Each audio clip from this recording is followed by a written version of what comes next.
Hi అండి. ఈ video వచ్చేసి అన్బాక్సింగ్ వీడియో. మనకి యూఎస్ఏ క్లయింట్ ఆర్డర్ చేశారనమాట డెకరేషన్ ఐటమ్. ఇప్పుడంతా ఫెస్టివల్ సీజన్ కదా!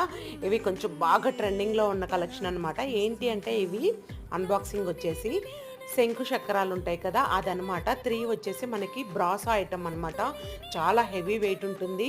అసలు ఎంత ఇది చేసినా కూడా అసలు మనకి పగలనే పగలవనమాట. పగలటం కాదు, ఇరిగిపోవడం అలాంటివి ఏమి ఉండదు. అసలు డ్యామేజ్ అయితే ఏం రాదు. చూడండి అసలు ప్యాకింగ్ అంతా నీట్‌గా చేశారో. ఇవి డైరెక్ట్ నేను మ్యానుఫ్యాక్చరర్స్ దగ్గర నుంచే తీసుకుంటాను. చాలా చాలా హోల్‌సేల్ ప్రైస్‌కొస్తది. పక్కన కూడా ఇంకోటి ఓపెన్ చేసి పెట్టాను. అవి కూడా ఇవన్నీ కలెక్షన్ చూసారు కదా! అసలు ఎంత బావుందో. చాలా వెయిట్ వచ్చేసి మనకి 1 కేజీ ఉంది. అంటే చాలా మందంగా, అంటే ఇంకా లైఫ్ లాంగ్ ఇక ఒక్కసారి తీసుకున్నామంటే ఇంక అవసరం లేదనమాట. అంత బావుంది. చూసారు కదా! చాలా మందంగా కూడా ఉంది. క్వాలిటీ చూడండి. శంకు చక్రాలు బావున్నాయి కదా! వీడియో గాని నచ్చితే ప్లీజ్ లైక్ చేయండి, షేర్ చేయండి. ఇంకా మన దగ్గర చాలా మంచి కలెక్షన్